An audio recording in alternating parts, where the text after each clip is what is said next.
노벨상 딱 한 개. 알베르트 아인슈타인. 3. 세계를 놀라게 한 특허청 직원의 논문. 에테르에 대한 다양한 실험 결과와 가설이 나오는 가운데 1900년 8월에 대학교를 졸업한다. 졸업하고 1년간 직장을 찾으면서 임시교사나 가정교사 등을 하면서 생활을 하다가 친구인 그로스만 아버지의 추천으로 1902년 6월 특허국에 취직하고 1903년 1월에 밀레바와 결혼식을 올리며 1904년 5월 처사들 한스가 태어났다. 특허국에서 근무하면서도 그는 매년 논문을 발표하였고 1905년에 5편의 논문을 세상에 발표하였다. 1. 분자의 크기를 정하는 새로운 방법. 2. 발견적 견지에서 본 빛의 발생과 변환. 3. 정지하고 있는 유체 속에 떠있는 입자의 운동과 열의 분자 운동과의 관계. 4. 운동하는 물체의 전기역학. 5. 물체의 질량은 그것이 포함하는 에너지에 의하여 알 수 있는가. 이 중 1번 논문은 쥐리히 주립대학에 제출한 박사학위 논문으로 그는 이학 박사학위를 받는다. 3번 논문은 액체에 떠있는 작은 입자들의 운동에 관한 이론적 설명을 제공하는 브라운 운동에 관한 것이다. 아인슈타인은 액체 속 분자들이 열에너지 덕에 움직이고 있고 입자들과 충돌하기 때문에 입자들이 움직인다는 것을 수학적으로 증명했다. 이 논문은 원자의 존재를 입증하는 데 중요한 역할을 했다. 2번은 광전 효과라고 불리는 현상을 설명한 것인데 이 광전 효과 이론은 아인슈타인의 상대성 이론에 결코 떨어지지 않는 대표적인 이론이다. 광전 효과란 간단하게 말해 진공 상태에서 아연과 같은 어떤 금속에 특정 종류의 빛을 쬐어주면 금속 표면에서 음전하를 띤 입자인 전자가 튀어나오면서 전류가 발생하는 것을 의미한다. 이 이론이 중요한 것은 TV, 컴퓨터, 태양전지 등 현대 문명의 이기들이 모두 광전 효과에 그 기반을 두고 있기 때문이다. 현대인들은 빛이 이중성을 갖고 있다는 것을 잘 알고 있다. 즉 빛은 입자이자 파동의 역할을 동시에 하고 있다는 것이다. 아인슈타인 이전의 과학자들 간의 입자설과 파동설이 자주 충돌했는데 이는 각각의 설명이 납득할 수 있는 부분도 있지만 모순되는 부분도 함께 공존하기 때문이다. 이때 혜성같이 등장한 아인슈타인이 빛은 두 가지 성질을 모두 갖고 있다고 명쾌하게 설명했다. 우선 파장의 문제를 보자. 빛의 파장이 짧으면 에너지가 강하고 파장이 길면 에너지가 약하다는 것은 이미 설명했다. 만일 빛이 파동의 성질만 갖고 있는 연속적인 흐름이라면 어떤 파장의 빛이라도 장기간 비추거나 밝게 비춘다면 전자는 에너지를 모았다가 충분한 에너지가 쌓이면 튀어나갈 수 있어야 한다. 그런데 실험 결과 전자를 떼어내는 빛의 파장은 항상 특정한 파장보다 작아야 하며 그렇지 못할 경우 아무리 밝기를 높여주어도 즉 같은 파장의 빛을 아무리 많이 비춰주어도 전자가 튀어나오지 않았다. 두 번째는 조도 문제이다. 빛이 파장이기 때문에 연속적인 에너지의 흐름이라면 전자가 에너지를 모아서 튀어나올 때 전극 표면에 비추는 빛의 세기가 강할수록 즉 많은 빛을 비출수록 튀어나오는 전자의 에너지가 커야 한다. 그런데 튀어나오는 전자의 에너지는 사용한 빛의 양이 아니라 빛의 파장에만 영향을 받았다. 많은 빛을 비추면 튀어나오는 전자의 수가 많아질 뿐 전자 한 개의 에너지는 이상하게도 항상 일정했다. 마지막으로 반응시간 문제이다. 빛이 연속적인 흐름이라면 빛의 세기가 약한 경우 전자가 필요한 에너지를 흡수하는데 오랜 시간이 걸리는 것이 당연한 일이다. 즉 빛을 비추기 시작해서 전자가 튀어나올 때까지 반응시간이 길어져야 한다. 그러나 특정 파장보다 짧은 빛을 비추면 아무리 빛을 약하게 해도 전자는 빛을 비추자마자 튀어나왔다. 빛이 약해지면 튀어나오는 전자의 개수가 감소할 뿐 반응시간이 지연되지 않았다. 이 세 가지 의문점은 빛이 파동이라고 단정 지으면 풀 수 없는 문제였는데 1905년 아인슈타인이 빛이 입자라고 가정하면서도 파장이라는 것을 모순되지 않게 설명한 것이다. 발상의 전환. 아인슈타인에 따르면 전자는 빛을 이루고 있는 에너지 덩어리, 즉 광자와 충돌해서 광자 한 개에 해당하는 에너지를 흡수한다. 전자와 광자가 부딪히자마자 전자가 광자의 에너지를 흡수하기 때문에 반응시간은 0이다. 이때 조도를 높이는 것은 광자의 양이 많아지는 것일 뿐이므로 전자 한 개의 에너지가 증가하는 것이 아니라 튀어나오는 전자의 수가 증가한다. 빛을 받을 때 떨어져 나온 전자가 갖는 에너지는 전자가 광자로부터 받은 에너지에서 전자를 떼어내는 데 들었던 에너지를 뺀 값으로 일정하다. 빛이 입자의 성질을 갖고 있음에도 파장의 성질을 갖고 있다는 이중성의 문제도 아인슈타인은 간단하게 해결했다. 즉 전자는 광자 한 개에 해당하는 에너지만 흡수함으로 전자가 튀어나오려면 광자의 에너지가 전자와 금속이 결합하는 에너지보다 크기만 하면 된다. 그러므로 사용하는 빛의 파장이 특정한 값보다 짧을 때, 즉 광자의 에너지가 특정 값 이상일 때만 광전 효과를 관찰할 수 있으며 그렇지 않은 경우는 파장과 같은 성질을 보인다는 것이다. 금속을 이루고 있는 원자들은 다른 원자들과 마찬가지로 핵과 전자로 이루어져 있다. 대부분의 전자는 핵 주변에서 정해진 궤도를 따라 움직이고 있지만 전자들 중 일부는 어느 특정한 핵에 속하지 않고 자유롭게 돌아다닌다. 이러한 전자들을 자유전자라고 부른다. 자유전자들은 금속 내부에서 쉽게 움직이기 때문에 열에너지의 전달, 전류의 흐름 등의 중요한 역할을 한다. 금속들이 전기와 열을 잘 통하는 것도 자유전자 때문이다. 자유전자들에게 충분한 에너지를 주면 금속 밖으로 튀어나올 수도 있다. 전자들에게 에너지를 주는 방법 중 한 가지는 가열하는 것이고 또 한 가지는 빛을 쪼이는 것이다. 전자가 금속에서 튀어나가려면 금속과 전자 사이의 결합을 끊기 위해 최소한의 에너지가 필요하다. 이 에너지를 일함수 화이라고 부른다. 빛을 쪼일 때 전자는 그 빛을 흡수해서 에너지가 증가하게 되는데 이 에너지가 일함수 화이에 하면 전자는 에너지를 흡수했다 방출해버리지만 일함수 화이를 넘을 만큼 충분히 크면 전자는 금속에서 튀어나가게 되는 것이다. 즉 전자의 충돌한 광자는 에너지 전부를 전자에 주고 광자 자체는 소멸한다. 그리고 전자는 자신이 갖고 있던 에너지에 추가로 광자가 가진 에너지를 합한 양에서 튀어나올 때 필요한 일함수 화이를 빼고 금속으로부터 튀어나온다는 것이다. 이것은 마당에 있는 친구가 2층에 있는 다른 친구에게 공을 던져 올리는 상황과 같다.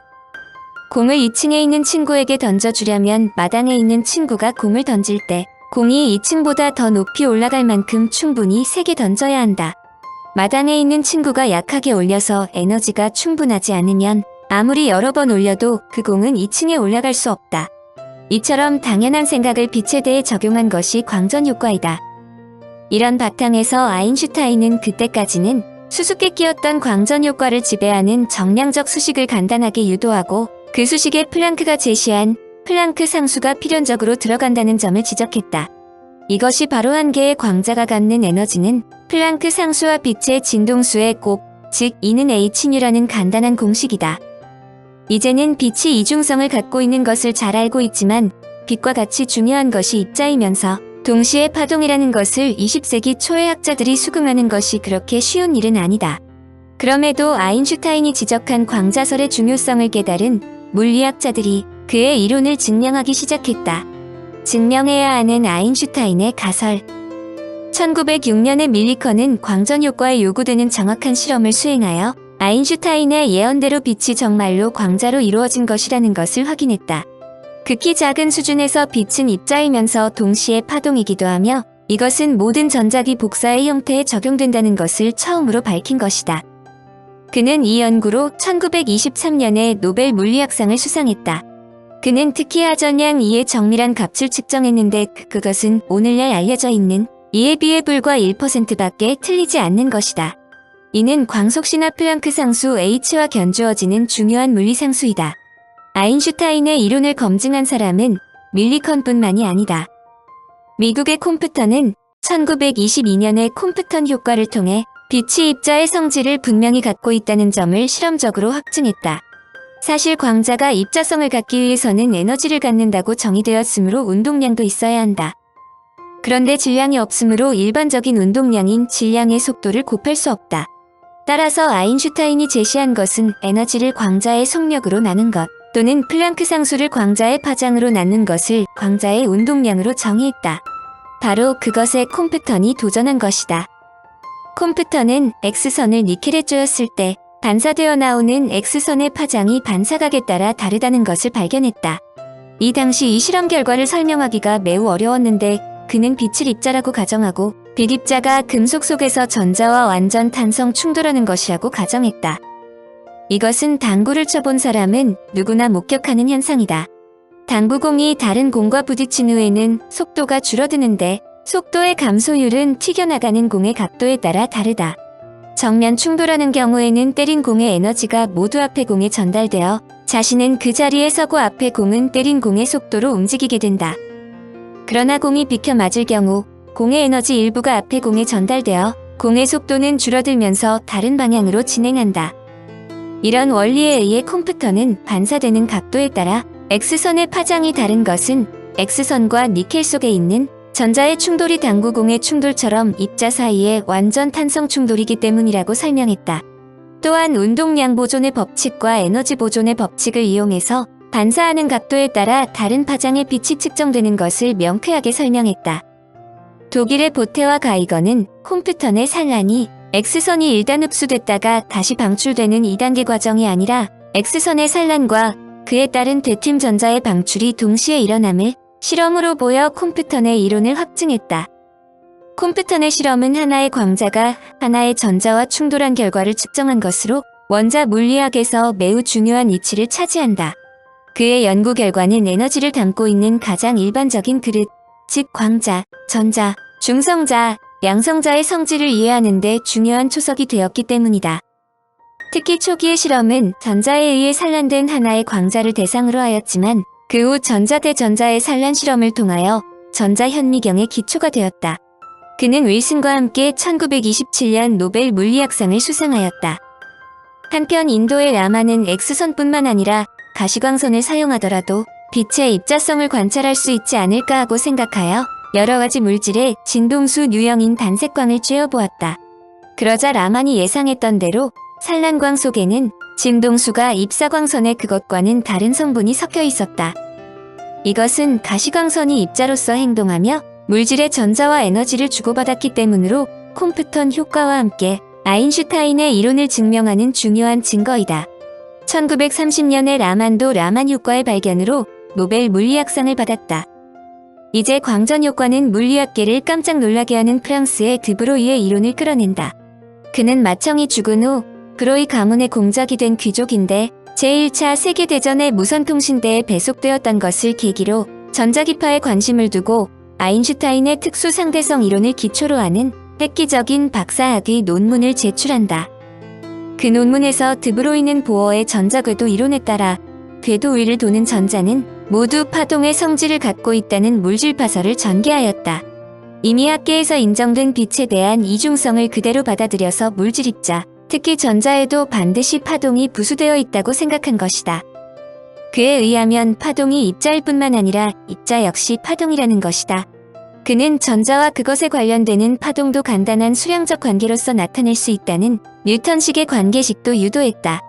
금속이나 그 밖의 물질의 결정 안에는 원자가 규칙적이고 입체적으로 배열되어 있다. 특히 원자와 원자의 간격은 대체로 1억분의 1cm이다.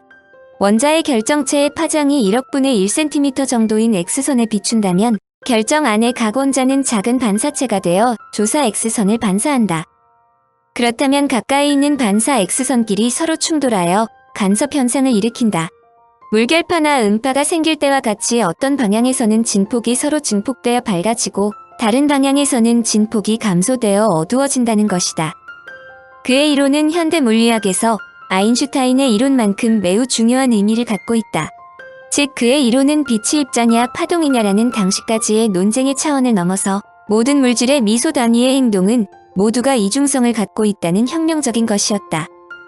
드브로이 전까지 모든 학자들은 물질을 하나의 큰 덩어리로만 생각했지만 원자 단계를 볼 때 그것이 파장을 갖고 있다는 생각을 상상하지 못했다. 드브로이는 거시세계에서 물질파가 존재하지 않는 이유도 설명했다. 운동량이 크면 클수록 그것에 상관하는 파장이 짧아진다는 것이다. 즉 입자의 질량이나 운동량이 많아지면 파장이 짧아져 드러나지 않는다. 그의 이론에 의해 전자현미경에 개발될 수 있으며 그 후 물질의 결정 구조를 조사하는 데 큰 공헌을 했다. 그의 논문이 워낙 독창적이므로 그의 가설이 과연 물리적으로 타당한가에 대해서 많은 학자들이 의문을 보였다. 심지어는 그의 이론을 코미디라고 비하하는 학자도 있었다. 이것을 1920년대의 학자들이 선뜻 이해할 수 없었던 것은 당연한 일이었다. 드브로이의 물질파 이론을 실험적으로 증명한 사람은 데이비슨과 저머이다. 그들은 니켈 결정의 표면에 전자를 입사시켜 반사되어 나오는 전자의 세기가 각도에 따라 어떻게 다른지를 조사해서 54V의 전압으로 가속된 전자는 반사각이 50도에 집중되어 있다는 것을 발견했다. 데이비슨과 점원은 그 이유를 니켈을 열 처리하는 동안에 니켈 결정을 이루는 원자들이 모두 같은 방향으로 배열되었고, 이 규칙적으로 배열된 원자에 의해 산란된 전자가 간섭을 일으키기 때문이라고 생각했다. 이 현상은 전자도 X선과 똑같이 간섭 현상을 일으키는 것을 의미했다. 데이비스는 1937년 이 연구로 노벨 물리학상을 받았다. 슈레딩거는 드브로이의 파동을 표현하는 수학적 개념을 재해석하여 파동 방정식을 제시했다.